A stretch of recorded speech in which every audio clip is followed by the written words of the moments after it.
terjemahan yang membagi 1 sampai 12, lalu 13 sampai 25 di dalam Roma pasal 4. Tapi kalau di dalam bahasa Indonesia sepertinya langsung ya semuanya. Mungkin kita sampai ayat 12 dulu ya, terlebih dahulu ya. Ayat 12 terlebih dahulu. Di sini kalau diberikan judulnya Abraham dibenarkan karena iman. Mari kita baca bergantian, saya baca yang ganjil, ibu-ibu menanggapi yang genap. Jadi apakah akan kita katakan tentang Abraham, bapa leluhur jasmani kita? Sebab jikalau Abraham dibenarkan karena perbuatannya, maka ia beroleh dasar untuk bermegah, tetapi tidak di hadapan Allah. Sebab apakah dikatakan nas kitab suci, lalu percayalah Abraham kepada Tuhan, dan Tuhan memperhitungkan hal itu kepadanya sebagai kebenaran. Kalau ada orang yang bekerja, upahnya tidak diperhitungkan sebagai hadiah, tetapi sebagai haknya. Tetapi kalau ada orang yang tidak bekerja, namun percaya kepada dia yang membenarkan orang durhaka, imannya diperhitungkan menjadi kebenaran. Seperti juga Daud menyebut berbahagia orang yang dibenarkan Allah, bukan berdasarkan perbuatan. Berbahagialah orang yang diampuni pelanggaran-pelanggarannya dan yang ditutupi dosa-dosanya. Berbahagialah manusia yang kesalahannya tidak diperhitungkan Tuhan kepadanya. Adakah ucapan bahagia ini hanya berlaku bagi orang bersunat saja atau juga bagi orang tak bersunat? Sebab telah kami katakan bahwa kepada Abraham iman diperhitungkan sebagai kebenaran. Dalam keadaan manakah hal itu diperhitungkan? Sebelum atau sesudah ia disunat? Bukan sesudah disunat, tapi sebelumnya. Dan tanda sunat itu diterimanya sebagai meterai kebenaran berdasarkan iman yang ditunjukkannya sebelum ia bersunat. Demikian ia dapat menjadi bapa semua orang percaya yang tak bersunat supaya kebenaran diperhitungkan kepada mereka dan juga menjadi bapa orang-orang yaitu mereka yang bukan hanya bersunat tapi juga mengikuti jejak iman Abraham bapa leluhur kita pada masa ia belum disunat. Ya kita sampai sini dulu saya. Mari kita berdoa. Tuhan, di tengah-tengah keadaan duka cita pada beberapa hari ini, kami memohon supaya Engkau sumber segala penghiburan menguatkan kami, dan bukan hanya kami, terutama juga mereka yang berduka cita di dalam musibah yang dialami. Kami percaya semuanya terjadi di dalam kontrol Tuhan, meskipun kami tidak sepenuhnya mengerti. Kami berdoa supaya Tuhan menolong kami dalam saat-saat seperti ini untuk belajar untuk mengintrospeksi diri, melihat diri kami, apa yang masih kurang kami lakukan, apa yang Tuhan mau kerjakan, dan Tuhan sendiri yang menolong kami untuk boleh terus bertumbuh dalam pengenalan akan firman Tuhan. Demikian hari ini kami mohon supaya Engkau sekali lagi memberkati kami, ada dari saudara-saudara kami yang tidak hadir dimanapun mereka berada, kiranya Tuhan memberikan pada mereka juga persekutuan yang indah dengan Tuhan. Berkati seluruh PA pada pagi hari ini, demi Yesus Kristus kami berdoa, amin.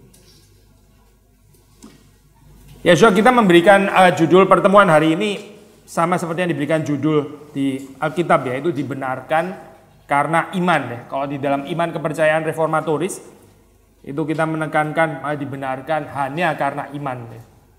Hanya karena iman, itu istilah hanya karena iman. Ya. Hanyanya itu kalau dibandingkan dengan perbuatan, ya, so, ya. Bukan dikontraskan dengan misalnya kasih begitu ya. Kita nggak bisa mengatakan kita dibenarkan hanya karena iman, maksudnya iman saja tanpa kasih, itu perbandingan yang nggak cocok. Nanggap ya maksudnya ya. Sudah bisa ngikutin saya kan ya. Saya ambil contoh bagaimana ya. Saya hari ini hanya makan ayam gitu ya. Hanya makan ayam, itu maksudnya dengan perbandingan dengan lauk-lauk yang lain, saya hari ini hanya makan ayam gitu kan ya. Itu bukan berarti terus waktu saya makan cuma ada saya tok dan ayam. Nangkep gak poinnya ya? Bisa ada teman-teman yang lain dan sebagainya gitu loh. So, ini waktu dikatakan hanya, ini istilah relasional. So, hanyanya itu di dalam perbandingan dengan apa gitu. Ya, ini penting sekali so, karena kalau enggak nanti kita salah mengerti, kirain hanya karena iman, oh berarti iman gak perlu ketaatan dong kalau gitu ya. Gak tahu juga apa, yang penting iman dong kan ya. Jadi iman pokoknya dibenarkan karena iman, saya tetap terus hidup di dalam dosa juga gak apa, katanya hanya karena iman gitu kan. Saya percaya pasti bukan itu maksudnya saya. Waktu dikatakan hanya karena iman, itu bukan berarti tanpa kekudusan, tanpa cinta kasih, tanpa ketaatan dan sebagainya. Cuma saya mau ditekankan di sini adalah, sudah perhatikan ya, kontras ya di dalam bagian ini adalah perbuatan gitu. kontrasnya ya hanya karena iman itu dikontraskan dengan perbuatan, atau lebih tepat works of the law ya, di dalam bahasa Inggris itu perbuatan Torah ya, atau karya Torah, apapun istilahnya ya, terjemahannya perbuatan Taurat. Nah ini satu istilah yang besar, kita mesti define ini artinya apa sebetulnya gitu, yang dikontraskan dengan iman gitu. Jadi saudara jangan salah mengerti seolah-olah iman Protestan itu begitu benci dengan perbuatan ya. Sampai saudara pernah dengar, mungkin bahkan sering dengar ya, orang itu kecewa, nggak mau percaya Kristus, nggak mau jadi Kristen karena terlalu kecewa dengan apa perbuatannya orang Kristen. Ya, pernah dengar nggak Ya, mereka kecewa bukan karena imannya orang Kristen kan ya, betul kan? Saya tersandung dengan imanmu. Biasanya orang tersandung dengan perbuatannya, bukan dengan imannya gitu. Orang nggak tersandung dengan iman kepercayaan orang lain, orang tersandung dengan perbuatannya. Nah, saudara mesti hati-hati ya. Lalu kita dalam saat seperti ini introspeksi ya. Sekali lagi introspeksi dulu itu selalu baik. Gitu. Kita kalau nggak ada budaya introspeksi ya, orang ngomong apa kita langsung bales gitu ya, langsung menanggapi ya. Ini ibarat seperti kayak kalau sudah dalam kehidupan rumah tangga, suami ngomong apa, pokoknya bales dulu aja lah. Apalagi kalau dia ngomongnya sudah emosinya di atas, so kita emosi mesti lebih naik lagi supaya tahu kalau kita nggak bisa diinjak-injak gitu. Saya percaya keluarga yang kayak gini pasti amburadul karena bukannya introspeksi dulu, dengar dulu apa yang dia ngomong. Terlepas dia salah atau betul itu urusan lain ya, bisa salah juga sih memang, tapi juga bisa betul kan ya. Tapi kita introspeksi dulu. Nah saya mau masuk mulai bagian ini waktu kita mengatakan hanya karena iman ya, itu kontrasnya di sini bukan karena perbuatan, tapi sekali lagi kita jangan kemudian salah mengerti bahwa di dalam iman Kristen itu sama sekali nggak mementingkan tentang perbuatan, termasuk iman Protestan ya. Karena kita percaya imannya sejati itu diikuti oleh perbuatan. Ya, memang kita nggak bisa bahas Yakobus ya, tapi kita mestinya di dalam keseluruhan ini ya Pak, teologi Alkitabiah, bukan cuma Roma ini saja gitu. Cuma Roma ini persoalannya adalah sudah tahu ini dibayang-bayangi oleh persoalan yang di dalam Galatia ya. Meskipun surat Roma nggak ada persoalan di dalam Galatia, tapi Paulus masih bisa recall menurut banyak scholars ini surat Roma ini adalah after Galatia gitu. Jadi Galatia sudah tahu ada problem ini ya, jemaat yang menuntut kalau mau jadi orang Kristen itu harus harus disunat ya. Harus disunat. Kalau nggak disunat itu namanya nggak menjalankan perbuatan Torah ya. Karena orang kalau disunat kan masuk ke dalam perjanjian. Itu kalau di perjanjian lama kayak begitu kan diikat di dalam perjanjian dengan Tuhan itu melalui apa? Melalui sunat ya. Tapi di sini kemudian Paulus menjelaskan posisinya sunat itu di mana gitu. Sebetulnya orang itu dibenarkan karena iman, bukan karena sunat ya. Sebagai tanda bahwa orang itu sudah melakukan perbuatan Torah gitu. Tapi karena iman. Nah, saya mau masuk ayat demi ayat ya. Kita sampai ayat 12 dulu, nanti kalau ada waktu kita terusin sampai ayat ke-20 berapa ini? Ayat yang terakhir daripada 25 ya. Tapi sementara sampai 12 dulu. Sekali lagi ya, kita melihat dari ayat 1 ya. Paulus itu membicarakan tentang Abraham. Lalu dia menyebut bahwa Abraham itu adalah bapa leluhur ya, itu nenek moyang secara jasmani gitu. Nah, orang-orang Israel ini suka sekali bermegah terhadap Abraham lah, Ishak, Yakub, Musa dan sebagainya. Tapi sayang sekali mereka bermegah secara jasmani gitu. Apa artinya bermegah secara jasmani?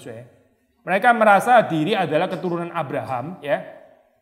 Padahal mereka mungkin nggak mengerti imannya Abraham itu sebenarnya bagaimana gitu. Teologinya Abraham itu bagaimana sih sebetulnya gitu kan. Ini ibarat apa ya saya agak kurang seneng orang minta tanda tangan buku saya gitu. Apalagi saya tanda tangan nggak tentu baca lagi gitu ya. Itu pajang-pajang itu tanda tangan dan sebagainya.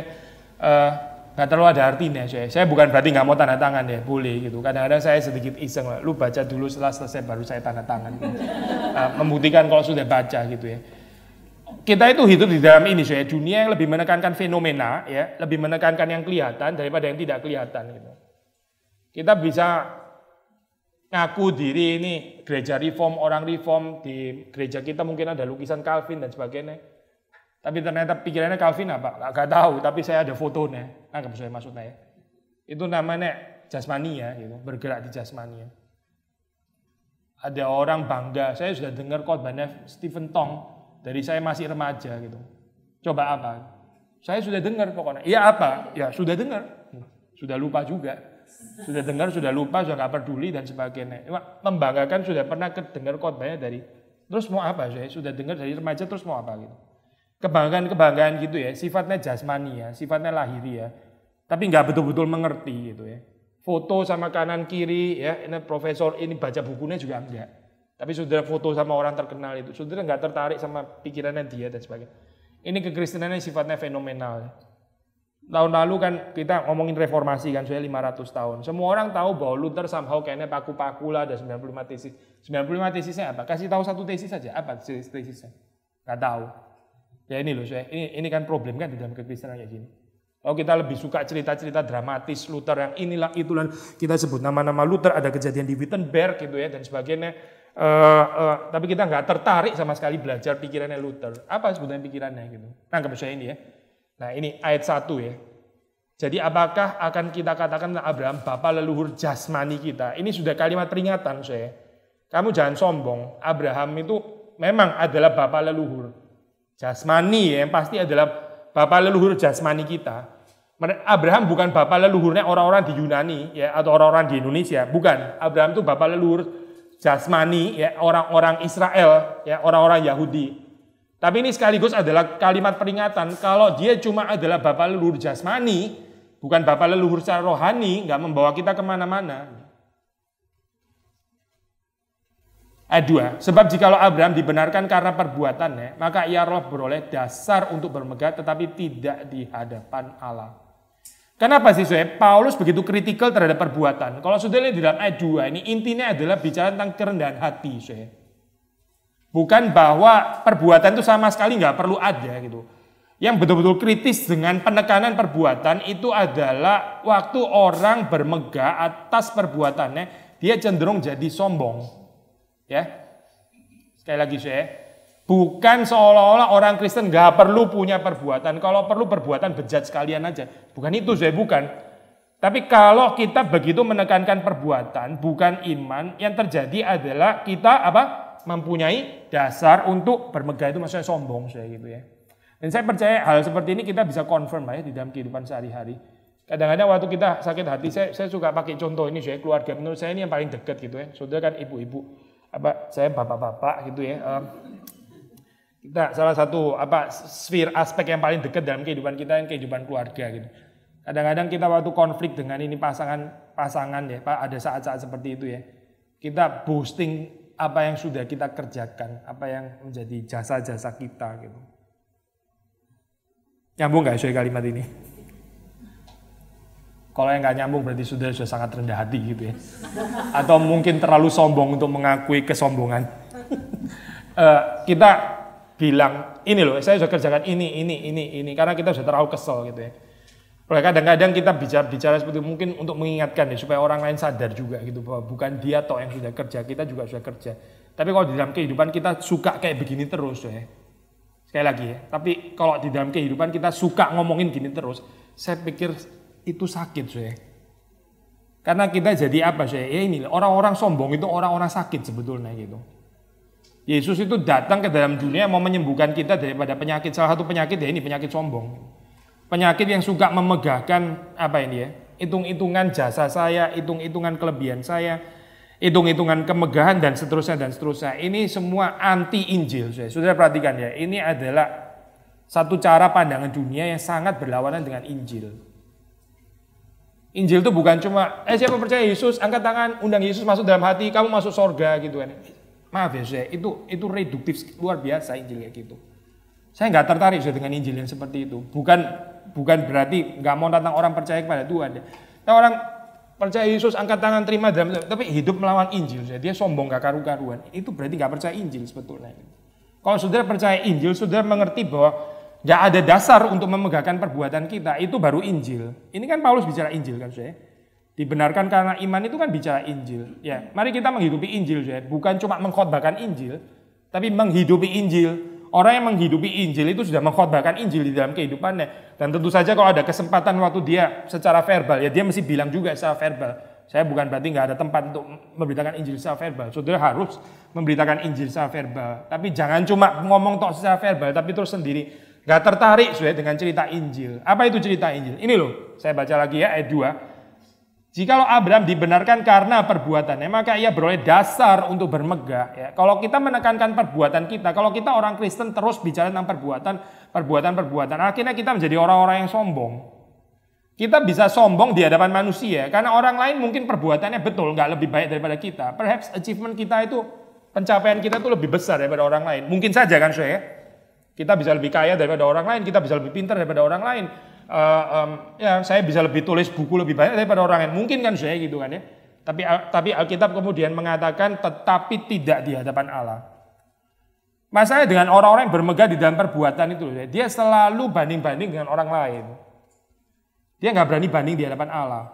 Sekali lagi ya, masalahnya orang sombong itu tuh dia sebenarnya pengecut. Beraninya cuma banding-banding dengan orang lain. Sudah gitu banding-banding dengan orang lain yang lebih rendah lagi. Dia nggak berani banding-banding dengan orang yang lebih tinggi. Selalu cari orang yang lebih rendah supaya dia bisa sombong. Orang-orang ini pengecut, kenapa? Karena dia nggak berani banding diri dengan Allah. Sekali lagi saya baca ini ya. Maka ia beroleh dasar untuk bermegah, tetapi tidak di hadapan Allah. Maksudnya di hadapan manusia gitu loh, bermegah di hadapan manusia. Memang kita seringkali bermegah di hadapan manusia, ya. Kita ridicule, menghina manusia dan sebagainya, ya. Tapi berani nggak menghina Allah? Nggak berani kan? Itu orang pengecut berarti sebetulnya gitu. Tapi kalau berani menghina Allah itu terlalu nekat juga gitu ya. Yang satu pengecut, yang satu terlalu nekat, terlalu kurang ajar gitu. Intinya adalah yang mau dikatakan adalah hidup kita itu sebetulnya adalah di hadapan Allah, bukan di hadapan manusia. Hidup kita itu bukan dengan perbandingan orang lain, bukan, tapi di hadapan Allah ya. Dan ini juga termasuk Injil, Injil itu berarti menghayati hidup yang di hadapan Allah. Bukan di hadapan suami, ya, bukan di hadapan anak, bukan di hadapan pendeta atau apa gitu, tapi di hadapan Allah, Ayat 3, sebab apakah yang dikatakan nas kitab suci? Lalu percayalah Abraham kepada Tuhan dan Tuhan memperhitungkan hal itu kepadanya sebagai kebenaran. Jadi Abraham ini disebut sebagai bapak orang percaya, begitu kan ya? Bapak orang beriman. Dia nggak disebut sebagai bapak orang berbuat, nggak ada itu ayat kayak gitu. Abraham itu bukan bapak orang berbuat, ya, tapi bapak orang percaya. Maksudnya percaya itu apa, Sudah tahu kan percaya kan ya? Ini di sini dikontraskan dengan menyodorkan perbuatan kita di hadapan Tuhan. Karena waktu kita menyodorkan perbuatan kita di hadapan Tuhan, itu nggak sempurna, bukan karena kita nggak ada perbuatan ya, bukan. Kita di dalam dunia kan ada perbuatan kan, Saudara punya keagamaan, punya semacam kesalehan juga, betul kan ya? Orang kita datang ke PA, ini hari Rabu, saudara minggu ke gereja. Ini kan semacam kesalehan juga, keagamaan. Bukan nol, saya nggak mengatakan nol, Tapi waktu kita taruh ini di hadapan Tuhan, ini nggak sampai, standarnya itu nggak sampai sebetulnya gitu.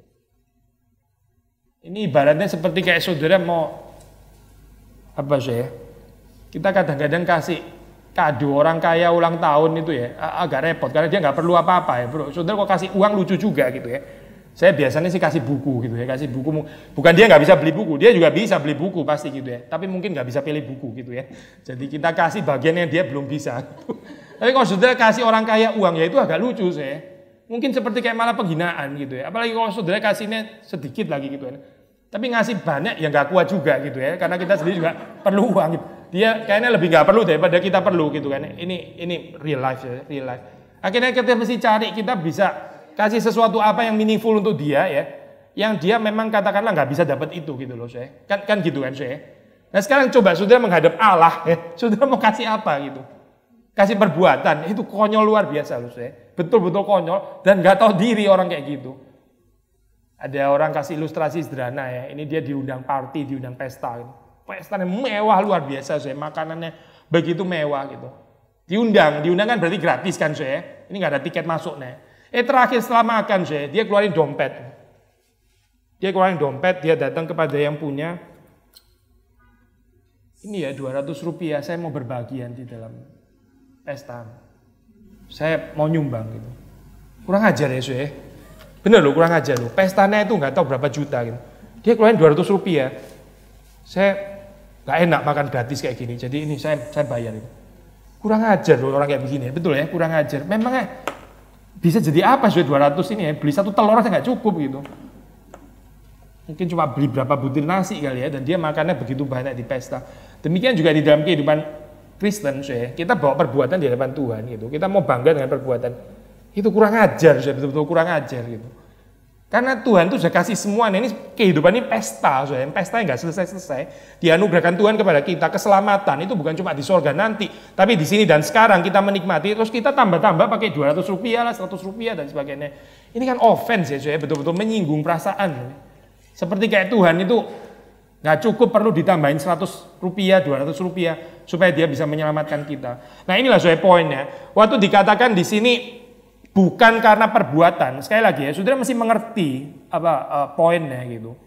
Ini sepenuhnya ya, karena kita percaya Yesus tuh mati di atas kayu salib, kita itu dibenarkan karena korban Kristus yang sempurna itu ya. Ini darahnya itu mahal, nggak bisa dibandingkan dengan perbuatan baik kita. Betul-betul nggak bisa dibandingkan. Seperti tadi loh pesta yang luar biasa mewah itu dibandingkan dengan 200 rupiah itu apa artinya 200 rupiah? Itu nggak bisa menolong kita, nggak menolong dia juga sebetulnya gitu, karena nggak ada artinya. Maka manusia itu diselamatkan melalui iman. Seperti Abraham. Abraham itu karena percayanya ya, lalu Tuhan memperhitungkan itu sebagai kebenaran. Jadi dia itu dibenarkan, ya, dianggap righteous, dianggap adil, dianggap benar karena dia percaya, bukan karena dia melakukan keadilan. Sekali lagi ya, sudah mengerti ya poin ini ya.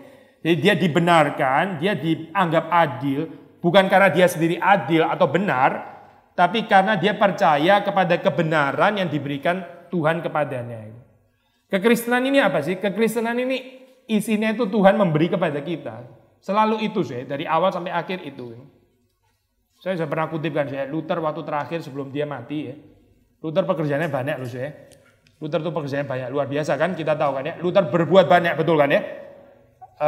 Tapi sebelum dia mati, kalimat yang keluar dari mulutnya ada, dia bilang, kita ini semuanya itu pengemis.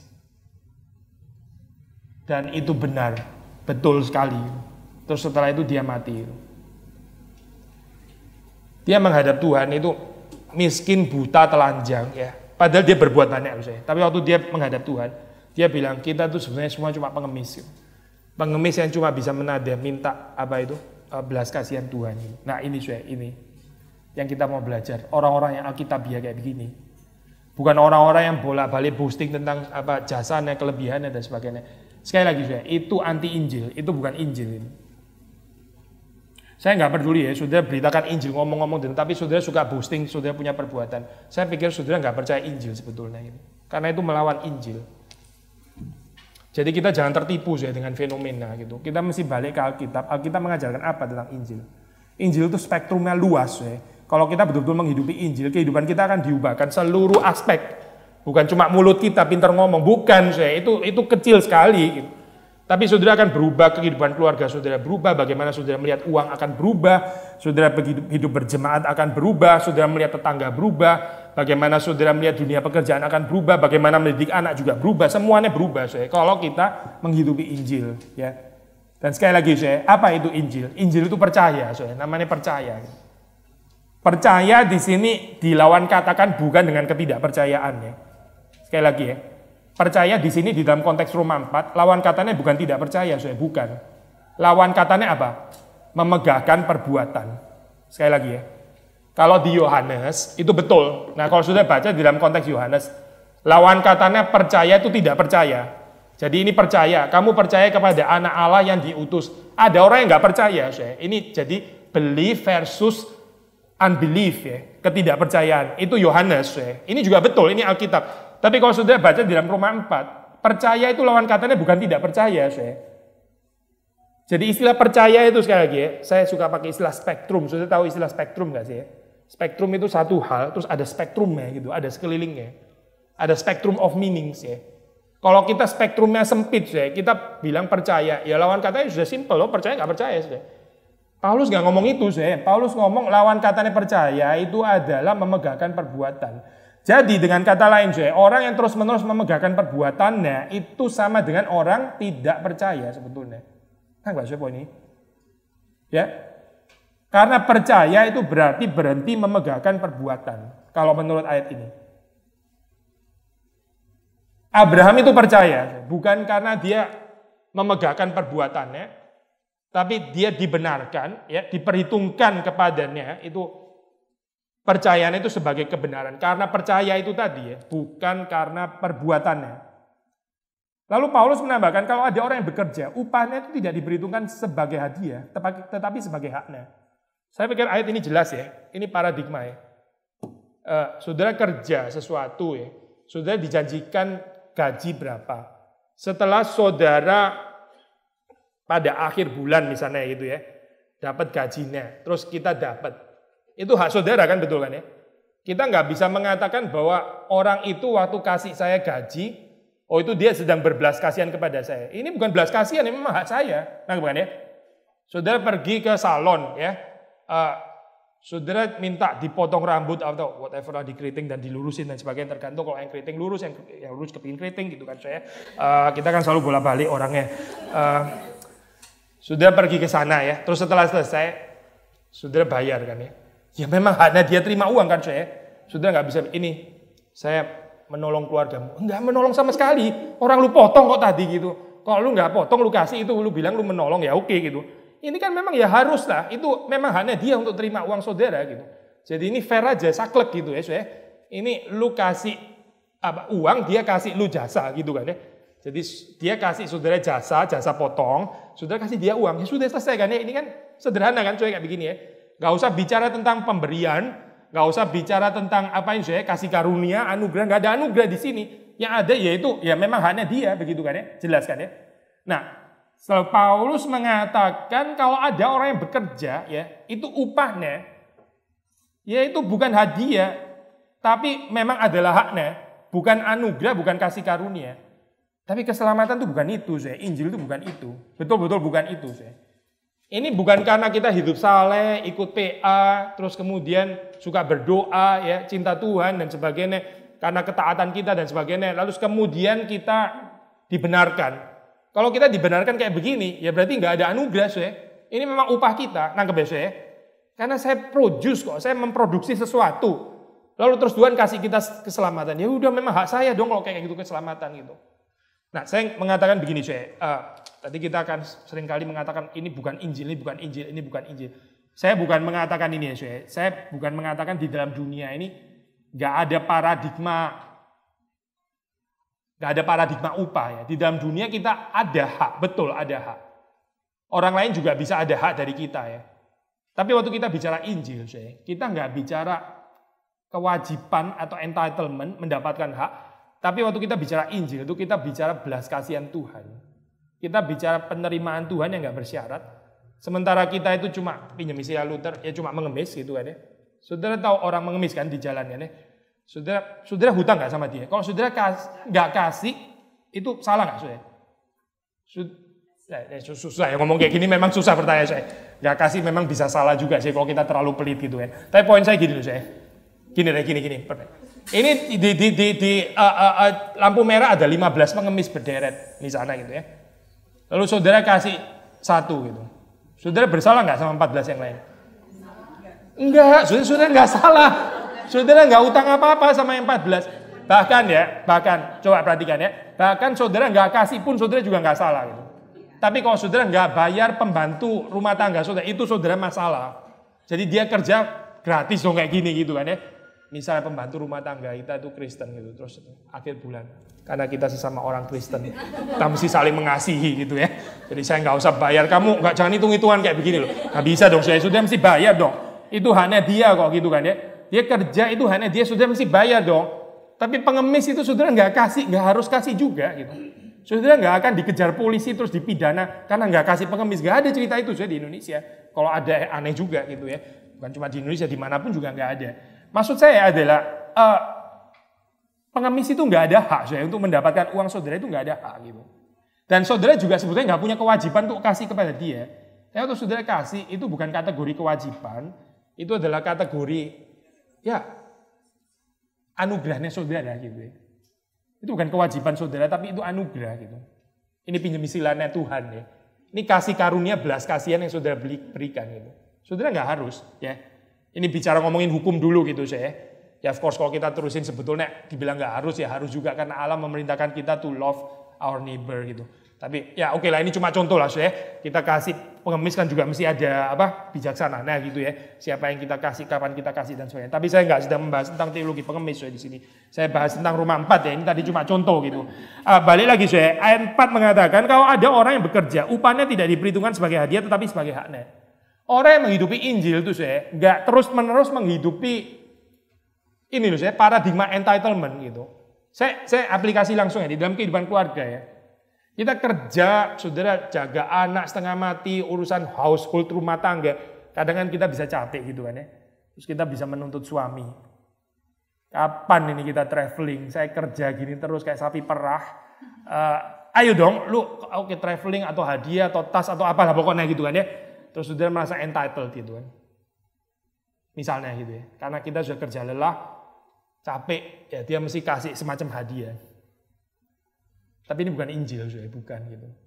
Kalau sudah terus-menerus menghidupi kayak begini, benar-benar akan lelah gitu. Benar-benar kehidupan kita itu akan capek karena kita terus di dalam kategori apa ini? Oke, kita terusin ya. Kita di dalam kategori saudara memberikan sesuatu, lalu terus kemudian saudara berhak mendapatkan sesuatu gitu ya. Sekali lagi ya, saya mengatakan bukan berarti di dalam hidup ini nggak ada sama sekali kayak begini ya. Kalau saudara belanja di toko kan terjadi kayak begini ya. Pasti dong, itu nggak harus salah. Saya bukan mengatakan ini sesuatu yang salah. Tapi kalau saudara selalu pakai model gini, di dalam semua hal saudara pakai kayak begini ya. Ada orang datang ke gereja, dia kasih persembahan kan ya. Mentalitasnya kayak ikut klub. Di Indonesia, ke Jakarta nggak tahu ada klub kali saya. Saudara ada yang ikut klub nggak di sini? Malu ya, sudah mengaku ikut klub. Saya pelayan di Singapura. Singapura itu klubnya banyak banget, itu klub gitu ya. Dan itu kayak prestigious gitu. Karena bayaran luar biasa mahal. Itu kalau mau jadi anggota klub itu mesti puluhan ribu dolar. Tapi sudah bisa ini klub sudah tahu lah ya. Ada apalah macam-macam lah klubnya. Ya ada restorannya, ada golfnya, ada kolam renangnya dan sebagainya. Orang itu gengsi kalau punya kartu klub gitu kan ya. Ada orang sudah klub tahu kan ya. Sudah bayar iuran ya. Lalu sudah dapat fasilitas kan ya. Betul kan? Karena sudah bayar iuran sudah dapat fasilitas apa gitu kan ya. Ada orang pergi ke gereja, dia pikir gereja ini kayak klub. Saya kan sudah kasih persembahan, ini semacam iuran bulanan gitu ya, atau iuran mingguan gitu. Terus fasilitasnya apa? Fasilitasnya, firman Tuhan, mendingan.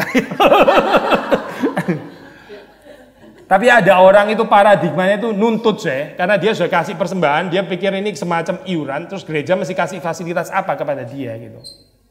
Nggak jalan saya cara pikir kayak begini ini kalau diterapkan kepada gereja nggak jalan. Orang kayak begini bisa kecewa, sangat kecewa loh di dalam kehidupan bergereja. Karena gereja kan juga bisa nggak sempurna ya.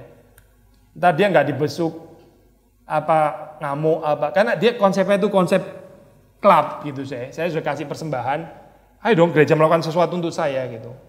Jadi itu bukan persembahan, itu bayar iuran namanya saya kayak gitu kan ya. Sudah bayar iuran sebetulnya gitu.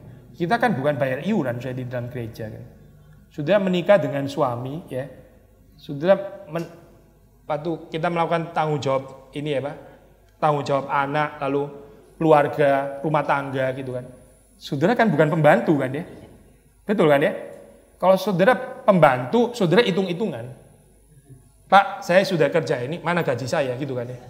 Saudara pembantu bukan toh? Kalau gitu ya jangan hitung-hitungan dong. Kalau saudara hitung-hitungan tuh saudara pembantu loh sebetulnya. Nah kemana saya? Ini ya paradigma jual menjual kayak begini ya. Ini enggak kalau dipakai di semua aspek sudah bisa kacau gitu. Sekali lagi ya, saya mengatakan memang di dalam bagian hidup tertentu pasti kita nggak bisa buang ini sama sekali ya. Dengan pembantu saudara kan betul-betul kita hitungan kayak begini gitu kan ya. Kalau dia liburan nggak balik-balik kita nggak balik-balik. Kita jadi jengkel, ini waktunya kerja kok dia liburan nggak balik-balik gitu kan ya. Oke, sudah bisa gitu. Ada hak kewajiban hak. Untuk sebagian hal memang ini jalan, saya. Tapi Injil ini mau mengatakan apa, saya? Di dalam hidup itu ada model yang lain gitu. Yang bukan model kayak gini gitu. Dan yang pasti, saya, keselamatan kita itu bukan modelnya kayak gini, bukan gitu. Bukan saudara melayani Tuhan. Terus Tuhan itu berkewajiban tuh jaga kesehatan saudara lah. Tuhan tuh berkewajiban untuk supaya saudara itu nggak kena masalah lah dan sebagainya gitu ya. Karena kita sudah melayani Tuhan, kita sudah cinta Tuhan, maka saudara seperti kayak bayar iuran, maka Tuhan itu berkewajiban untuk menyelamatkan saudara lah dan sebagainya. Ini nggak cocok, saya pikir kayak gini nggak cocok gitu. Karena Injil itu bukan itu sebetulnya gitu. Injil itu kita nggak berhak, ya saudara dan saya itu sama sekali nggak berhak. Kenapa nggak berhak? Karena manusia itu sudah jatuh dalam dosa. Sudah jatuh dalam dosa menderita, itu biasa. Saudara mungkin sulit ya, saya juga sulit dengar kalimat ini. Sekali lagi ya, kita manusia itu sudah jatuh dalam dosa. Waktu kita menderita, itu wajar. Wajar. Jadi kalau kehidupan kita berantakan, itu wajar saja. Nggak ada yang aneh di situ. Kenapa? Karena kita sudah jatuh dalam dosa. Kalau saudara nggak jatuh dalam dosa, ya, lalu terus kemudian saudara hidup berantakan, nah silakan menuntut Tuhan. Tapi kalau saudara nggak jatuh dalam dosa ya, tapi kita sudah jatuh dalam dosa, terus kemudian kita menderita. Ya sudah toh, memang sudah jatuh dalam dosa. Kamu harap apa gitu loh. Orang itu seringkali tanya, kenapa Tuhan itu, saya nggak percaya Tuhan itu ada gitu. Karena di dalam dunia masih ada penderitaan. Itu namanya problem of evil ya. Kalau di dunia masih ada penderitaan, Tuhan kayaknya itu nggak ada. Tuhan nggak baik kalau kayak begini. Ini orang itu jiwa entitlement-nya itu besar sekali. Mendapatkan hak itu besar sekali. Saya mendidik anak-anak saya, saudara juga, saya percaya pasti mendidik. Saya menghindari supaya menanamkan kepada mereka nggak punya ini jiwa sense of entitlement itu bahaya kalau berkembang terus itu. Selalu berhak, yang dipikirkan adalah haknya dia gitu ya. Haknya dia mendapatkan apa? Dan karena dia sudah melakukan sesuatu, termasuk istri ya, termasuk gitu. Kalau saudara suami, saudara istrinya suami dan sebagainya. Itu cara pikir kayak begini, bisa nggak keluar di dalam model yang dikatakan Paulus. Saya baca lagi ya ayat keempat ini ya. Kalau ada orang yang bekerja, upahnya tidak diperhitungkan sebagai hadiah, tetapi sebagai haknya. Jelaskan ya, Lalu 5, tetapi kalau ada orang yang tidak bekerja, ya, namun percaya kepada dia yang membenarkan orang durhaka, imannya diperhitungkan menjadi kebenaran. Ini berarti apa, Berarti keselamatan kita itu bukan karena kita bekerja, ya bukan. Tapi karena kita percaya. Maka imannya itu diperhitungkan menjadi kebenaran. Itu yang dimaksud dengan ayat kelima. Jadi kita ini nggak berhak ya untuk keselamatan, tapi Tuhan memperhitungkan karena kita percaya. Jadi percaya di sini sudah dikontraskan dengan memegahkan perbuatan. Lalu dia mengambil contoh Daud ya. Daud juga menyebut berbahagia orang yang dibenarkan Allah bukan berdasarkan perbuatannya. Ya, dibenarkan bukan berdasarkan perbuatannya, tetapi berdasarkan apa, Sudah perhatikan ayat 7 ya, berdasarkan apa? Pengampunan dosa. Nah, ini penting, Waktu kita bicara tentang iman, ya, iman atau percaya kan ini dikontraskan dengan perbuatan ya. Kita tadi sudah bilang kalimat itu ya, sudah masih ingat ya. Jadi iman itu dikontraskan di sini bukan dengan tidak beriman ya, bukan dengan tidak percaya, tapi dengan perbuatan Torah ya, dengan orang yang memegahkan perbuatannya. Yang tahunya cuma bicara entitlement, ngomongin hak, kewajiban hak dan sebagainya. Lalu ini iman itu satu paket dengan kalau kita bilang kita percaya dosa kita diampuni.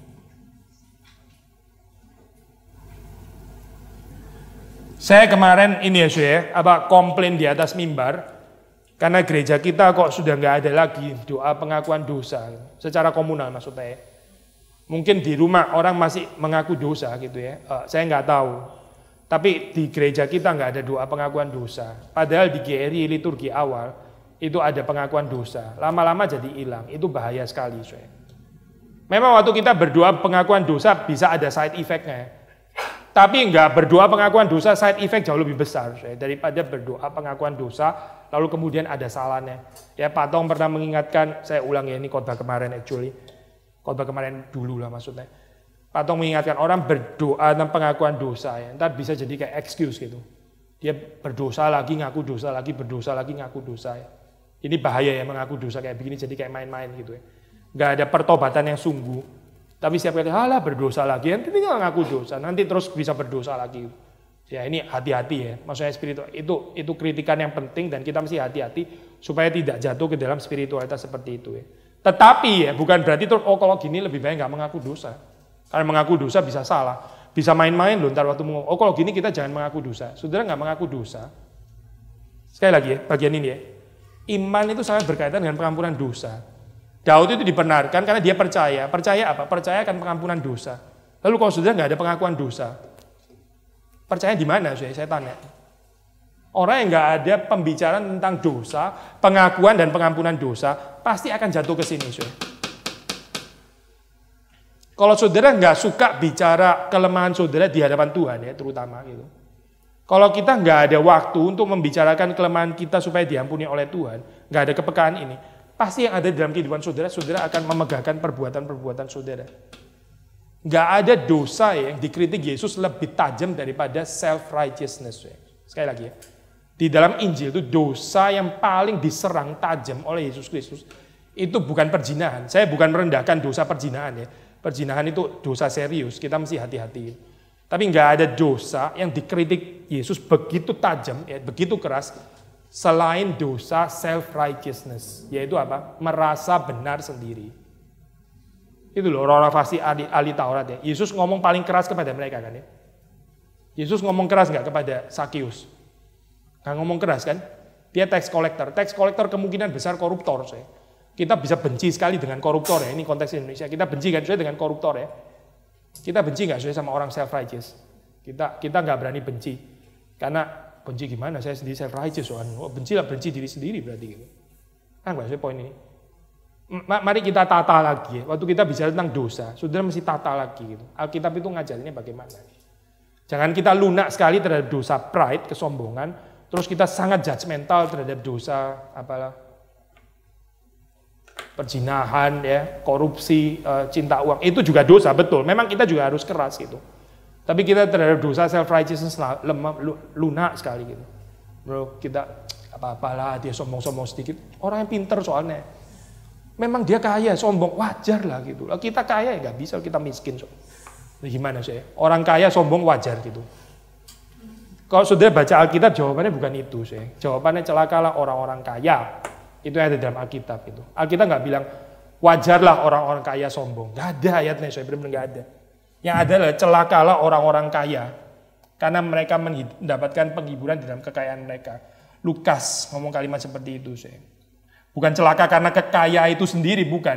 Karena orang meletakkan penghiburan di dalam kekayaan. Celakalah seorang-orang itu. Itu keras luar biasa sih. Kita kalau nggak hati-hati sih, ini di dalam kekayaan kita atau di dalam kepintaran kita dan sebagainya. Ini menjadi bibit-bibit yang akhirnya membuat kita kehilangan iman, ya, dan akhirnya kita balik ke sini sih. Balik ke memegahkan perbuatan-perbuatan Torah. Ya kita bukan perbuatan Torah lah, perbuatan-perbuatan Kristen mungkin kali ya. Perbuatan-perbuatan kegiatan-kegiatan Kristen. Termasuk mungkin salah satunya datang PA pada hari Rabu. Kita jadi judgmental. Saya nggak tahu ya, tadi saya akan ngomong kalimat ini ya. Hari ini agak sepi. Saya nggak tahu respon spontan saudara di dalam pikiran apa. Tapi saya bukan sengaja memancing loh, saya nggak ada motivasi itu. Saudara mungkin bisa pikir, memang itulah orang-orang penakut gini aja nggak berani datang. Hati-hati loh saya, hati-hati. Saya nggak pikir gitu ya saya. Saya juga nggak ngomong kalimat itu kan tadi kan ya. Saudara dengar nggak keluar dari kalimat saya, hari ini sepi ya. Mana orang-orang kayak gini, masa urusan baru teroris gini aja nggak berani datang. Ada nggak keluar kalimat? Nggak ada kan? Tapi kalau itu muncul dalam pikiran saudara, saya nggak tahu loh ya. Kalau itu muncul, saudara hati-hati. Ntar saudara di sini gitu. Karena kita rasa lebih pemberani daripada orang lain. Karena kita rasa orang lain lebih penakut daripada kita. Ini nggak ngomongin Injil kok kayak gini. Saudara ngomongin kelebihan saudara. Kelebihan saudara bisa datang PA pada hari, salah ngomong Rabu, Selasa ya saya. Besok saya PA lagi soalnya saya apa? Ini Selasa, baru-baru Selasa ini ya. Selasa pagi, bener, thank you, ini bukan malam. Kalau yang ini lumayan jelas.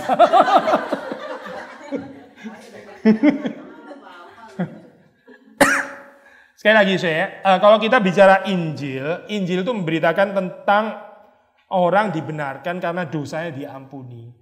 Yang berbahagia itu bukan mereka yang achieve banyak hal, saya bukan. Yang berbahagia itu bukan mereka yang perbuatan rohaninya banyak, bukan. Yang berbahagia itu adalah apa, saya? Orang yang dosanya diampuni. Ini Injil, saya. Orang yang dosanya diampuni. Paulus itu dosanya diampuni nggak, saya? Paulus berbuat banyak nggak, saya? Paulus berbuat banyak loh. Paulus berbuat banyak gitu. Tapi bagaimana dia bisa berbuat banyak? Karena dia sadar dosanya itu banyak diampuni, saya. Yesus pernah mengatakan kalimat itu kan ya. Barang siapa dosanya banyak diampuni, dia banyak berbuat kasih. Bukan nggak ada perbuatan, saya bukan. Jangan salah mengerti iman Protestan ya. Tapi perbuatan itu didahului oleh kedalaman pengertian pengampunan dosa. Sekali lagi ya. Paulus itu orang yang mati-matian bekerja bagi Tuhan. Kenapa sih? Karena dia tahu dosanya banyak diampuni. Yesus bilang itu loh kepada perempuan yang nggak benar ya. Bukan kepada perempuan yang nggak benar, kepada orang lain yang ada di sana gitu. Dia banyak berbuat kasih karena dosanya banyak diampuni. Ini pelacur saya, orang nggak benar. Waktu diampuni dia banyak berbuat kasih. Tapi orang yang rasa hidupnya moralnya baik-baik saja ya, dia nggak banyak berbuat kasih. Kenapa sih? Karena dia rasa memang dia orang berdosa sih, tapi dosanya tipis dan Tuhan mengampuni dia tipis juga. Maka waktu dia membalas cinta kasih Tuhan ya tipis juga. Ini logika kan saudara, sederhana kan ya. Saudara diutangi sedikit ya bayarnya sedikit, betul kan? Masa sudah diutangi segini bayarnya 10 kali lipat? Ya enggak lah. Sudah utang segini ya bayarnya segitu gitu. Saudara merasa dikasih Tuhan segini ya saudara balasnya segitu juga. Tapi kalau kita sadar kita diampuni segini ya kita balas segini juga. Balas kita kepada Tuhan tuh nggak mungkin melampaui pengertian kita diampuni dosanya. Sekali lagi ya. Seberapa dalam pengertian kita diampuni dosanya oleh Tuhan ya segini ya saudara akan balasnya segini. Malah kurang, seringkali saya kurang ya sebetulnya gitu. Tapi melampaui balas pengertian kita akan diampuni dosa itu nggak mungkin, saya betul-betul nggak mungkin. Kita cuma bisa membalas paling mentok, ya, paling maksimal itu sesuai dengan pengertian kita akan kedalaman dosa kita. Jadi poinnya saya, kalau kedalaman dosa kita cuma segini, ya sudah akan balas paling mentok ya segini gitu. Nggak mungkin saudara balas dari sini tuh nggak mungkin, saya nggak mungkin. Mau dapat kekuatan dari mana? Ini kan bicara tentang kasih. Kasih itu apa saya? Kasih itu maksudnya Yesus mengampuni kita di atas kayu salib. Kasih itu sangat subjektif saya di dalam pengertian setiap orang itu menghayati berbeda-beda. Yohanes ya, sudah tahu Yohanes di dalam Injil dia bilang murid yang dikasihi Tuhan. Ini bukan kalimat GR ya saya. Sudah salah baca kalau anggap ini Yohanes sombong sekali. Memangnya Petrus nggak dikasihi Tuhan gitu kan ya. Saudara salah baca kalau kayak begitu. Tapi Yohanes itu memiliki pengertian yang subjektif bahwa dia adalah murid yang sangat dikasihi Tuhan. Dia nggak pernah ngomong loh bahwa murid-murid yang lain nggak dikasihi Tuhan. Dia nggak pernah ngomong kalimat itu. Yang dia tahu adalah dia pribadi ini sangat dikasihi Tuhan. Perhaps juga paling dikasihi Tuhan gitu. Itu bukan kalimat GR saya, itu kalimat yang sangat subjektif, sangat personal ya. Itu menyatakan kedalaman dia mengerti cinta kasih Tuhan. Nah, sekarang pertanyaannya saudara dan saya sekarang ya, gilirannya. Berapa dalam kita mengerti ini saya, pengampunan dosa. Berapa dalam kita mengerti kita ini adalah orang yang berdosa dan jatuh begitu dalam, lalu Tuhan menjemput kita begitu dalam. Orang yang mengerti ini saya, dia akan tergerak untuk membalas cinta kasih Tuhan sesuai dengan ini, kedalaman pengertian dosanya. Makanya self-righteousness itu luar biasa bahaya, saya. Sangat bahaya. Karena mematikan pengertian kita tentang cinta kasih Tuhan. Kalau orang itu merasa benar sendiri, dia nggak perlu pengampunan kan, saya. Kalau dia nggak perlu pengampunan, ya dia nggak perlu balas cinta kasih Tuhan kan. Orang dia nggak diampuni soalnya. Yesus bilang, saya datang untuk orang berdosa, bukan untuk orang benar. Ini secara teori benar, secara kenyataan kita tahu nggak ada orang nggak berdosa, betul kan saya? Tapi ada orang merasa dirinya nggak berdosa. Ya betul sih, nggak memerlukan Yesus. Kalau nggak memerlukan Yesus berarti dia nggak akan punya pengalaman dicintai oleh Yesus kan? Kalau dia benar kok soalnya, dia merasa benar. Berarti Yesus nggak perlu mati kan untuk dia di atas kayu salib, nggak perlu mengampuni dia kan? Orang dia orang perfect kok soalnya. Kalau dia orang perfect, bagaimana dia bisa membalas cinta kasih Tuhan? Dia nggak pernah terima cinta kasih Tuhan kok. Nggak ada pengampunan, apanya yang mau dibalas gitu kan ya? Tetangga saudara tiba-tiba datang ketuk pintu, kapan kamu bayar utang? Saya kapan utang sama kamu gitu? Kenapa lu datang bayar tagih utang? Saya nggak pernah utang. Wajar kan saya? Nah kalau kita rasa self righteousness ya, saudara nggak akan berasa Tuhan itu pernah mengutangi kita, nggak ada itu saya. Makanya kita nggak akan pernah berusaha membalas utang kita kepada Tuhan, nggak ada, karena kita nggak pernah utang kok sebetulnya sama Tuhan. Maka sekali lagi saya hati-hati dengan self righteousness. Saya paling takut di dalam orang reform itu self-righteousness ya. Yang paling takut dan itu betul-betul sangat menakutkan. Kita ini very prone dengan self-righteousness ya, sangat rentan. Sudah gitu ketakutan kedua ya, kalau saya baca Alkitab itu dosa yang paling dibenci Yesus, lebih takut lagi saya. Orang kalau sudah self-righteous, dia nggak namanya self-righteous ya. Nggak pernah bisa lihat saya kesalahannya. Bahkan bahwa dia punya self-righteous, dia juga nggak lihat orang dia self-righteous kok. Kadang-kadang memang kita di dalam kedagingan kita ya, kita ada tension sama pasangan kita ya. Kita mau tunjuin kesalahan dia tunjuin kesalahan kita. Kita tunjuin lagi kesalahan dia tunjuin lagi kesalahan kita. Ya sudahlah, gang buntu lah saya kayak gini. Akhirnya makin kedagingan ya. Lebih kepingin tunjuin kesalahannya orang lain daripada introspeksi kesalahan kita. Biasanya kayak begini, ya sudah saya. Kalaupun masih tidur bareng, satu ngadep sana gitu kan ya. Ini nggak bisa kayak gini. Ada gengsi, ada pride. Tapi kalau kita bertumbuh, kita itu sadar sebetulnya perlu mengaku dosa itu saya gitu. Bukan orang lain, saya cecer, ayo lu mengaku dosa. Yang perlu mengaku dosa itu saya sebetulnya. Tapi kita takut mengaku dosa. Kenapa saya? Karena dunia ini nggak ada cinta soalnya. Termasuk ya di dalam keluarga. Termasuk dari suami saudara yang cintanya nggak sempurna ya. Kita ngaku dosa itu takut saya sebetulnya. Takut kemana? Kalau coba misalnya bilang, iya sih memang saya yang salah. Iya kan, lu yang salah kan? Itu kan jengkel banget kayak. Sebentar. Sebetulnya enggak juga ya, gitu. Langsung berubah kan, tone-nya gitu. Sudah benar mengaku dosa. Kenapa sih? Kita tuh sulit sekali mengaku dosa karena dunia ini kurang cinta gitu. Maka kita takut. Coba kalau misalnya setiap kali kita mengaku dosa, ya sebetulnya saya ini salah. Terus orang di depan kita, mari saya rangkul kamu gitu. Saya mengampuni kamu. Oh, kita gampang mengaku dosa, betul kan saya? Coba saudara hidup di satu gereja yang saudara, saya ini ada kekeliruan. Semua orang datang memeluk saudara. Saudara gampang mengaku dosa. Tapi coba saudara ada di gereja yang judgmental. Saya paling takut gereja reform kok jadi gereja judgmental. Saudara datang di gereja judgmental. Saudara mengaku dosa. Malah diginiin kepala lu. Lu memang gitu kan ya. Jadi kalau kayak gini saya mendingan munafik aja. Ngapain saya mengaku dosa? Mengaku dosa bukannya diterima, bukan diampuni, malah diginiin kepalanya. Ini metafor lah, nggak benar-benar diginiin maksudnya saya. Tapi dijudge gitu loh, maksudnya dijudge gitu. Maka apa sih persoalan dunia ini? Persoalan dunia ini nggak mengenal Injil, saya. Persoalan dunia ini tidak mengenal Injil. Dan yang paling sedih itu orang Kristen pun bisa nggak mengenal Injil. Saya bicara Injil dalam pengertian yang komprehensif ya, bukan cuma buka hatimu terima Yesus masuk surga. Aduh, ini Injil kayak begini nih, saya hati-hati, saya betul-betul hati-hati. Gitu. Lama-lama saya percaya orang-orang yang memperjuangkan ini bukan orang-orang yang salah ya. Mereka sincere waktu memberitakan Injil, tapi resepsi orang Kristen khususnya orang Injili jadi luar biasa sempit. Dia pikir Injil itu artinya cuma itu, saya. Dia pikir Injil itu ya ini. Saya percaya Yesus undang dalam hati mati masuk surga gitu kan ya. Keyakinan masuk surga karena sudah sebut nama Yesus gitu. Tapi di dalam kehidupan tetap sombong, tetap judgmental, tetap nggak bisa mengampuni. Dan dia terus ngomong Injil. Saya tanya ya itu Injil apa saya sebetulnya? Injil itu nggak cocok sama Roma pasal 4 itu. Nggak cocok dengan yang dibahas di dalam kitab-kitab yang ada dalam kitab suci. Nggak cocok saya. Itu Injil apa sih?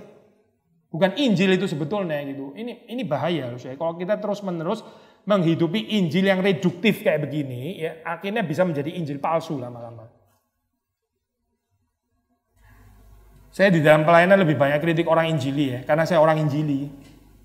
Saya nggak banyak kritik orang liberal. Kalau saya orang liberal, saya akan banyak kritik orang liberal. Saya orang reform, saya paling banyak kritik orang reform saya, karena saya mencintai orang reform. Yesus kan ada di mana? Di tanah Yudea kan ya. Kaum mana yang paling banyak dikritik? Yahudi atau Samaritan? Yahudi kan? Yesus orang Samaria atau orang Yahudi? Ya udah. Saudara mesti belajar dari Yesus gitu.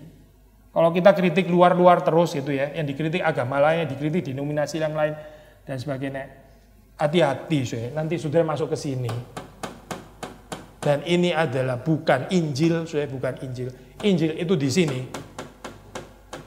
Injil itu bicara tentang kita ini lemah, kita ini perlu diampuni dosanya. Memang gak enak saya ngomong kayak begini, nanti kalau ditolak gimana? Nanti ngomong gini kalau kepala diginiin tadi itu gimana? Lebih dihina lagi gitu kan ya saya. Maka kita di dalam kedagingan kita lebih suka ngomongin ini. Karena kita tahu waktu kita ngomongin ini, dunia gak akan berani giniin kita. Sungkan gitu loh saya. Orang ini adalah orang yang besar kok, mana berani dihina-hina dan sebagainya. Tapi kalau kita masuk ke sini, ini rentan luar biasa. Tapi saudara di sini, sebagian besar saudara menikah kan ya. Saudara menikah, waktu kita menikah, kita mencintai, itu saudara membuat diri saudara rentan, betul kan? Saudara tangkap nggak poin ini ya? Saya sudah pernah ngomong saya poin ini.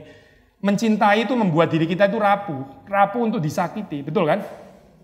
Waktu kita membuka diri terhadap orang lain, kita mencintai dia, itu ada resikonya loh saya. Resikonya ternyata kalau dia betray saudara bagaimana? Kalau saudara dilukai bagaimana? Kalau saudara sudah memberikan segalanya, dia nggak memberikan segalanya, cuma memberikan 1/10, kan sakit saudara. Itu namanya mencintai itu membuat kita rentan. Betul kan ya? Tapi tetap lebih bahagia mencintai dan menjadi rentan daripada orang yang sok kuat, nggak rentan, nggak rapuh, tapi nggak mengerti apa itu cinta. Waktu saya nggak bergaul dengan siapapun, nggak ada orang bisa melukai saya, betul kan? Tapi apakah itu kebahagiaan saya? Hanya sekedar tidak dilukai gitu. Apakah itu kebahagiaan? Ada orang hidup di dalam dirinya sendiri ya, terus sama komputer. Komputer nggak pernah melukai saya, nggak pernah. Tapi apakah itu kebahagiaan saya? Itu pasti bukan kebahagiaan. Maka sekali lagi ya, waktu kita masuk di dalam ini ya, menghidupi Injil ya, itu memang membuat kita rentan saya. Membuat kita rentan. Waktu kita bicara tentang kelemahan kita ya, saya mungkin sudah pernah cerita ya, saya cerita sekali lagi. Saya pernah menghibur seorang teman waktu masih studi saya. Itu teman, dia itu ujiannya kurang bagus gitu lah, saya nilainya. Kalau di Jerman tuh angka paling tinggi itu 1, terus 2, 3, 4 gitu. Sedikit mirip kayak Indonesia kan ya, ada A, B, C, D gitu ya. Sedikit mirip, paling tinggi kan A gitu kan ya. Ini 1, 2, 3, 4. Saya lupa dia dapat berapa gitu. Mungkin 3 lebih atau berapa. Dia sharing, saya terbuka, ini ujian sulit dan sebagainya. Saya mau menghibur dia, saya bilang, oh iya memang kita kadang-kadang ujian ini saya juga pernah ujian dapat 4 gitu ya. Terus dia bilang, oh saya sih nggak dapat 4 gitu. Waduh sakit saya. Ceritanya mau menghibur kok diginiin gitu ya. Ini kurang ajar ini orang. Tahu gitu saya nggak usah ngomong saya dapat 4 gitu misalnya. Ceritanya mau menghibur dia. Waktu kita bicara tentang ini kan kategori di sini kan saya. Kita menjadi rentan. Dan benar saja saya. Ternyata setelah ngomong, iya saya juga pernah di bawah. Oh saya masih di atas gitu kan ya. Wah sakit sudah digituin. Benar-benar sakit loh. Saya kepingin koreksi lagi juga secara kedagingan. Tapi cuma sekali toh ya dapat kayak gitu. Saya kebanyakan sih dapat 1 sama dapat 2 gitu ya. Misalnya akhirnya jadi kayak anak kecil lagi kayak gini ya saya. Jadi kompetisi lagi akhirnya gitu.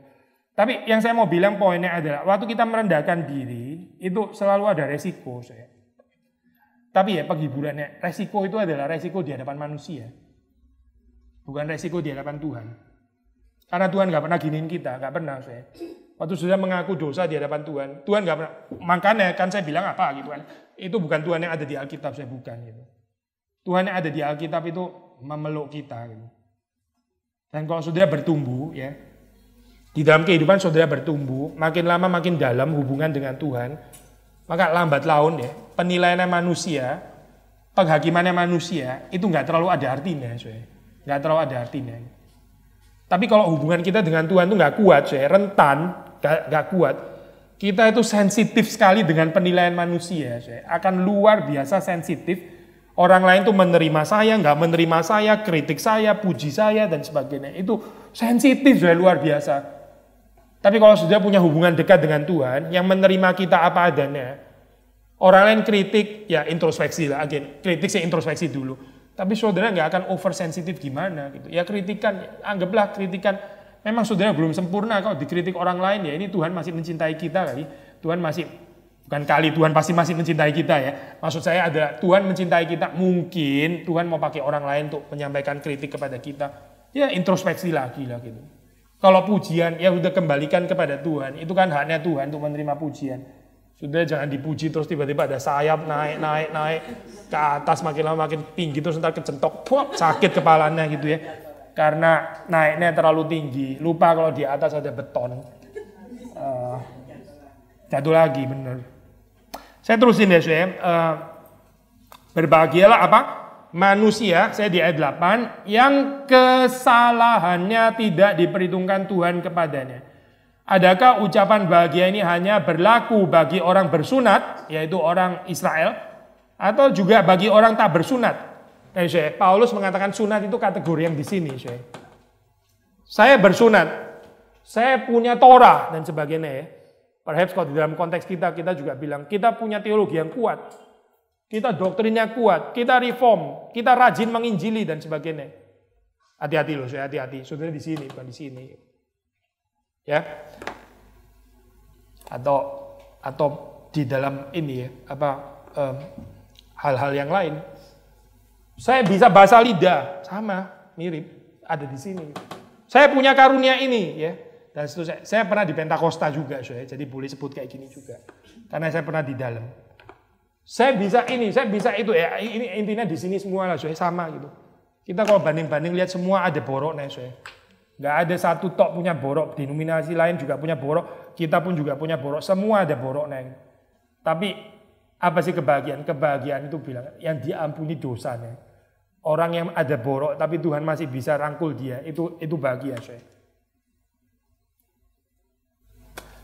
Jadi, adakah ucapan bahagia ini hanya berlaku bagi orang bersunat saja? Atau juga bagi orang tidak bersunat? Sebab telah kami katakan bahwa kepada Abraham iman diperhitungkan sebagai kebenaran.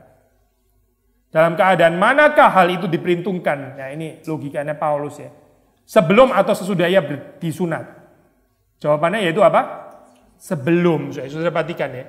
Jadi Abraham itu dibenarkan berdasarkan iman itu sebelum dia punya ini. Ini urutan luar biasa penting ya. Sudah dibenarkan, Tuhan tuh menerima saudara. Bukan karena saudara bisa inilah itu dan ini dan itu. Bukan. Justru kita diterima terlebih dahulu. Ya, makanya kita bisa punya ini.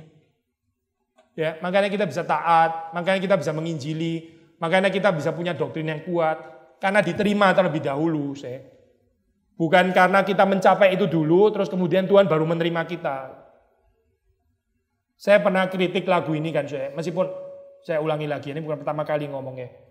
Saya pernah kritik, mungkin bukan lagunya yang dikritik ya, tapi resepsi yang bisa salah. Berapa jiwa kau bawa pada Tuhanmu?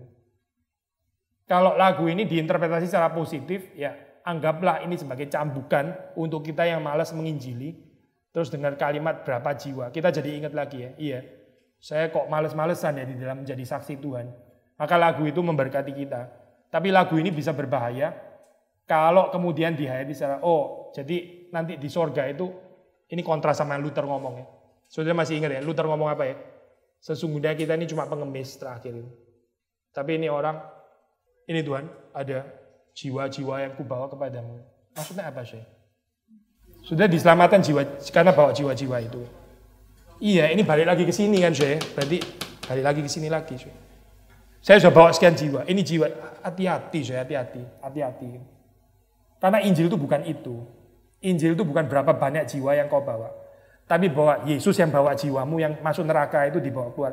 Itu Injil. Injil itu isinya bukan berapa banyak jiwa yang kita bawa untuk Tuhan. Itu bukan Injil. Tapi ini jangan salah mengerti ya. Kalau gini nggak usah menginjili. Bukan, menginjili itu tergantung berapa dalam saudara mengerti berapa besar dosamu diampuni. Orang yang banyak dosanya diampuni, dia banyak memberitakan Injil. Dia banyak memberitakan firman Tuhan. Orang yang sedikit dosanya diampuni, ya sedikit memberitakan firman Tuhan. Patong pernah ini ya, saya pernah ngomong kalimat. Ini statistik ya, tapi menarik saya kalau sudah melihat ini pengamatan empiris. Ya. Biasanya saya orang yang masa lampaunya itu dulu non Kristen ya, lalu terus kemudian dia jadi Kristen ya. Dia lebih menghargai itu pentingnya penginjilan. Karena dia dulu non-Kristen lalu terus jadi Kristen. Dia punya passion untuk memberitakan Injil. Ya, tapi ada orang yang dari kecil tuh somehow dari keluarga Kristen, ya. Ya dari kecil sudah Kristen gitu. Dia bukan nggak tahu bahwa apa itu dosa. Dia tahu dia orang berdosa. Tapi dia nggak punya pengalaman dari non-Kristen menjadi Kristen ya. Dia bisa menginjili juga, tapi mungkin passionnya lain dengan orang yang dulunya non-Kristen terus jadi Kristen. Ya. Patong pernah bilang kalimat ini, biasanya orang-orang yang di dalam keluarga Kristen, anaknya mungkin bisa jadi pendeta gitu, mungkin jadi pendeta, tapi mungkin sulit untuk jadi penginjil gitu. Ini nggak mutlak ya, bukan firman Tuhan gitu, tapi ini bijaksana di dalam observasi gitu. Yang saya percaya kita bisa belajar. Kalau saudara punya pengalaman dulu non-Kristen menjadi Kristen, saudara tahu itu apa artinya di luar Kristus gitu ya, maka saudara lebih ada passion untuk menginjili. Ini loh saya mau ngomong apa? Ini poin yang sama lagi ya. Saudara akan melakukan ini ya, ketaatan, cinta kasih, perbuatan ya dan sebagainya. Kalau kita mengerti ini dengan dalam. Kalau ini missing, kalau ini nggak ada, ya sudah ini juga nggak ada. Atau kalau ada pun itu ya untuk kesombongan, untuk cari nama, bukan betul-betul untuk Tuhan gitu.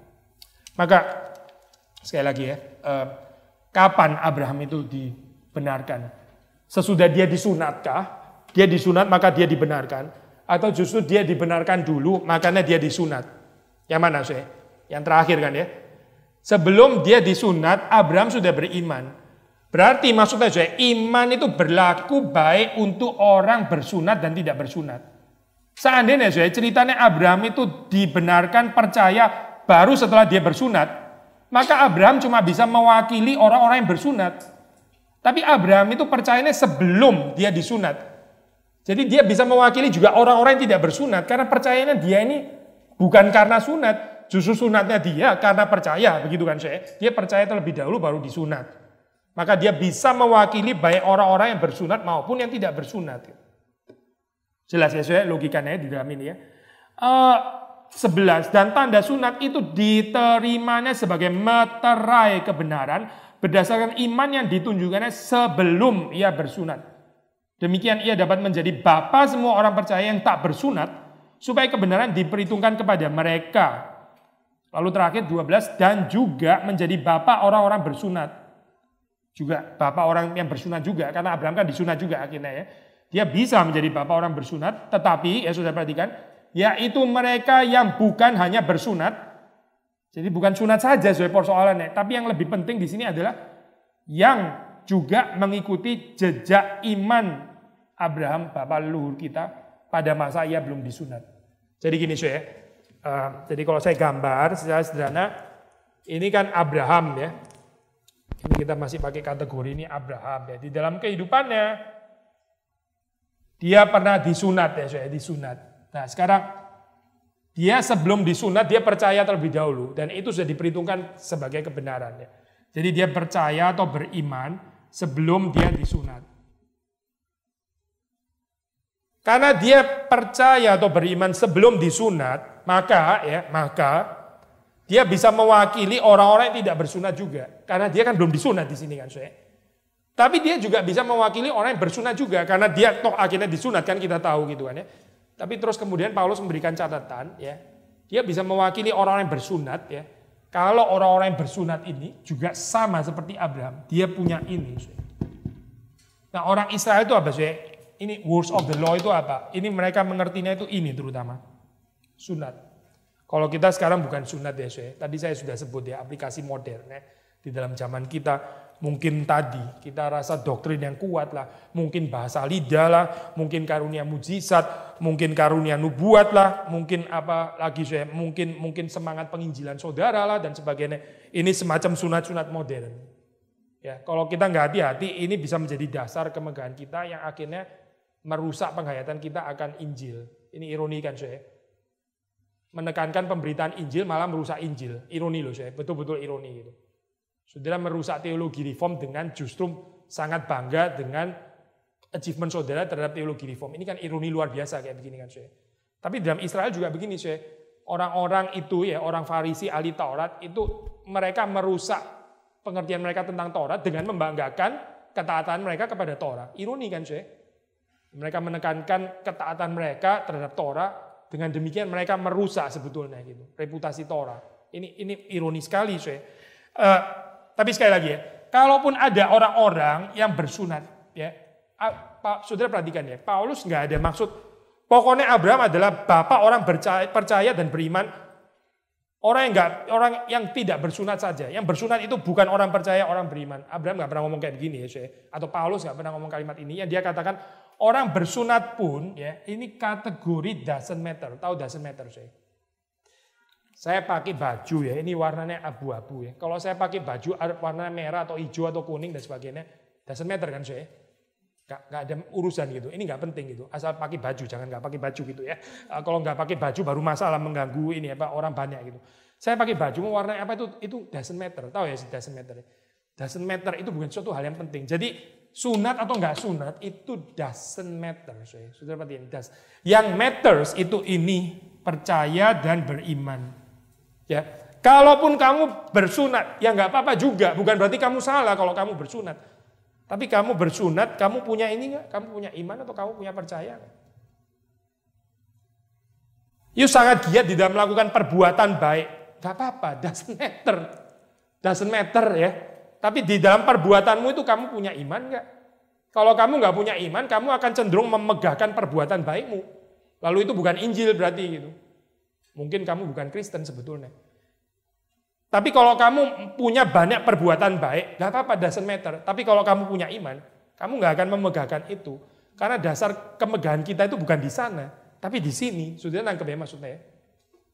Jadi ini kategori apa sih? Doesn't matter ya. Yang doesn't matter jangan dibikin matter sih. Saya di sini kalau saya jalan-jalan terus jadi bangga. Terus saudara mulai tanya, kenapa ada apa ya Pak ya? Coba lihat saya, warnanya abu-abu gitu. Saudara bingung, loh, memang kenapa ya dengan warna abu-abu gitu? Warna abu-abu loh ini. Jadi maksudnya apa? Saudara kan cuma hijau warnanya misalnya gitu kan ya. Loh, ini apa sih maksudnya? Jadi hijau itu lebih rendah daripada abu-abu gitu. Ini kan kategori doesn't matter sih. Saya mau pakai abu-abu lah, hijau apa? Saya bangga karena abu-abu itu lucu sekali sih. Orang sakit sebetulnya gitu. Ya, kalau orang bangga karena perbuatannya lebih banyak dari orang lain, itu orang sakit sih. Menurut Alkitab dia orang sakit. Sama kayak begini. Karena itu kategori doesn't matter, sekali lagi ya, kategori doesn't matter. The only thing that matters ini iman. Makanya orang Protestan bilang sola fide ya. Itu hanya karena iman. Maksudnya di dalam pengertian ini sih, kita bukan memegahkan perbuatan-perbuatan kita. Perbuatan will follow ya. Perbuatan itu akan mengikuti, tapi yang penting itu iman sih. Dan jangan sampai perbuatan kita itu menghancurkan iman kita. Jadi apa yang harus dipelihara? Ini loh saya balik lagi ya, belajar dari Daud, berbahagialah apa sih? Berbahagialah orang yang diampuni dosanya. Kita semakin banyak merenungkan kekurangan kita ya, kelemahan kita ya. Lalu terus kemudian kita percaya Tuhan mengampuni kita. Kita semakin terdorong untuk melakukan banyak perbuatan kasih. Sekali lagi ya, semakin saudara banyak memikirkan kekurangan kelemahan kita, lalu semakin kita mengerti betapa dalamnya Tuhan mengasihi kita, itu kita semakin terdorong untuk banyak berbuat kasih. Ini prinsipnya Tuhan Yesus ya. Jadi, saudara jangan salah mengerti bahwa dengan menekankan ini, pengakuan dosa, pengampunan dosa, malah jadi nggak berbuat baik. Menurut logika Alkitab, justru ini yang mendorong berbuat baik.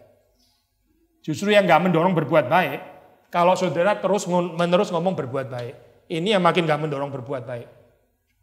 Karena itu bukan berbuat baik, saya. Kalau orang berbuat baik untuk popularitasnya sendiri, itu bukan perbuatan baik lah, saya.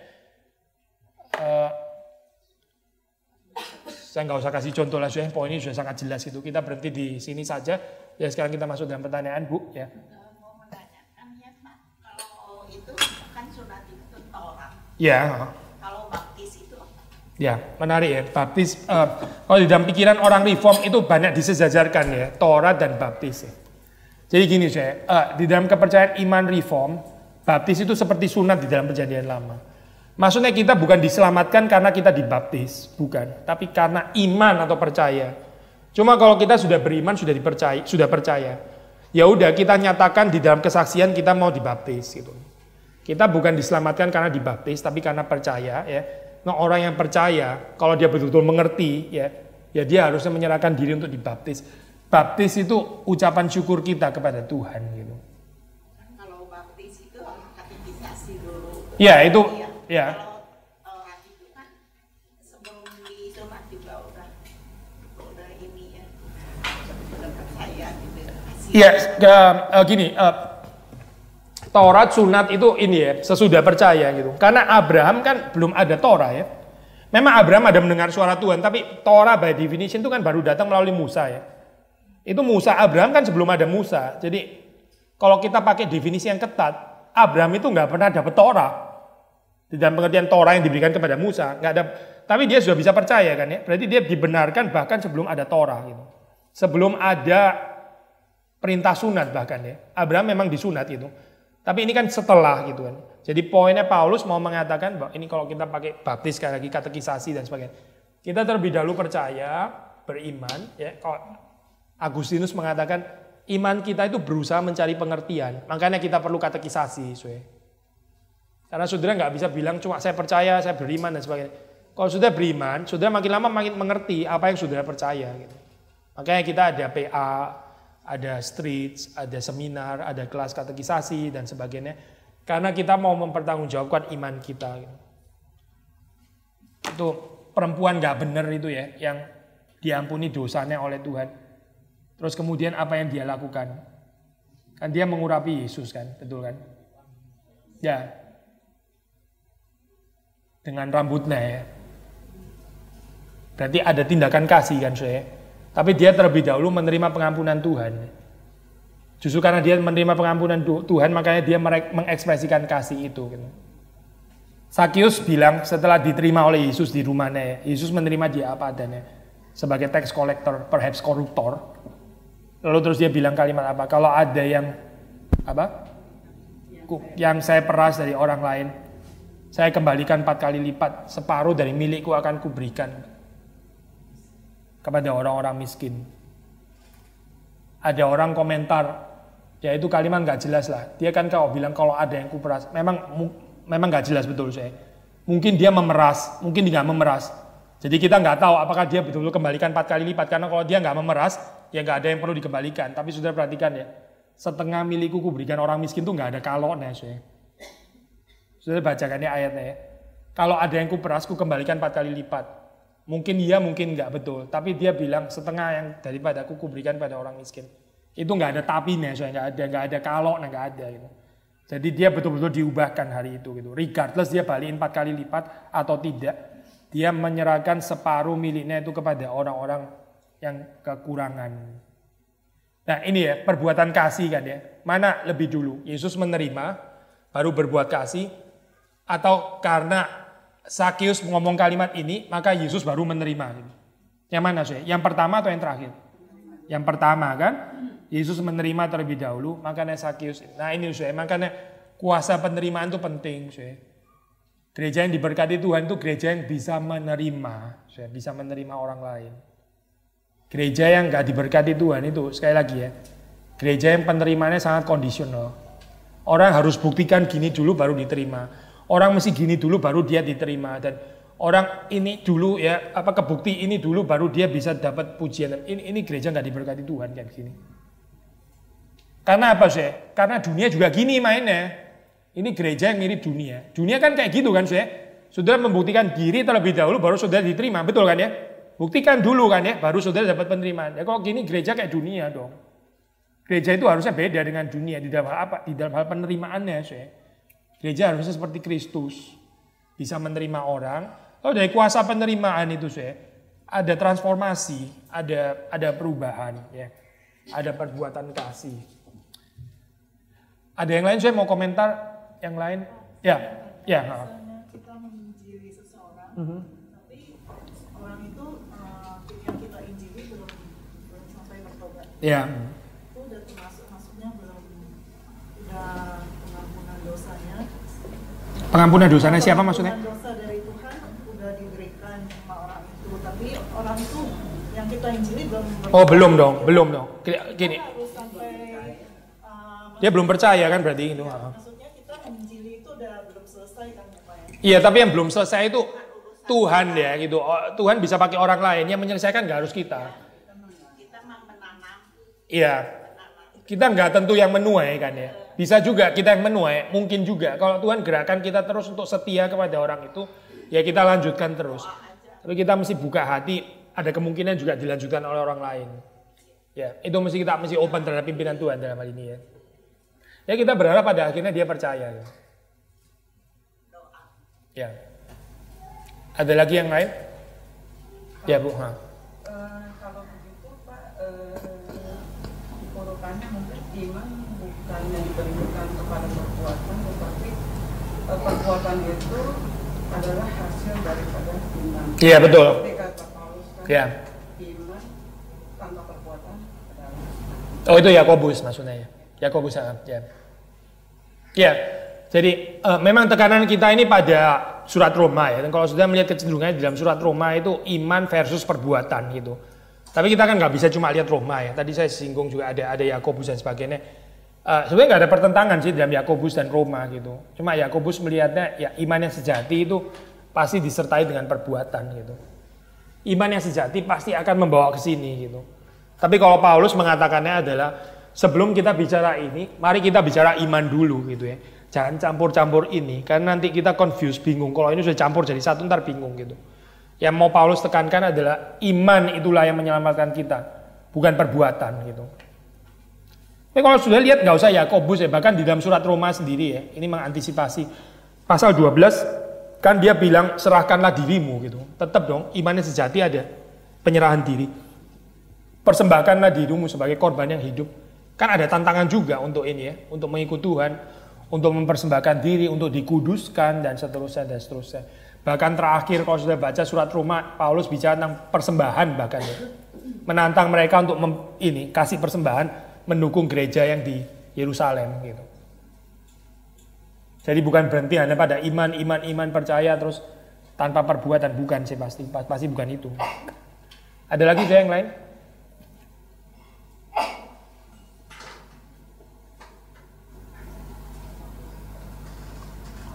Kalau nggak ada, mari kita tutup dalam doa. Tuhan, kiranya terus Engkau menyempurnakan kami, menguduskan kami dengan firman-Mu, dan apa yang kami mengerti, yang kami terima dari Tuhan, Tuhan peliharakan, Tuhan meteraikan dalam hidup kami, dalam hati kami. Dan boleh terus berakar, boleh terus bertumbuh, berbuah untuk kemuliaan nama Tuhan. Berkati kami semua, kami mendoakan supaya Engkau terus memakai kelompok di tempat ini, kami yang kecil, yang sederhana, untuk bisa membawa lebih banyak lagi orang mengenal Engkau. Terima kasih Tuhan, demi Yesus Kristus kami berdoa, kami bersyukur. Amin.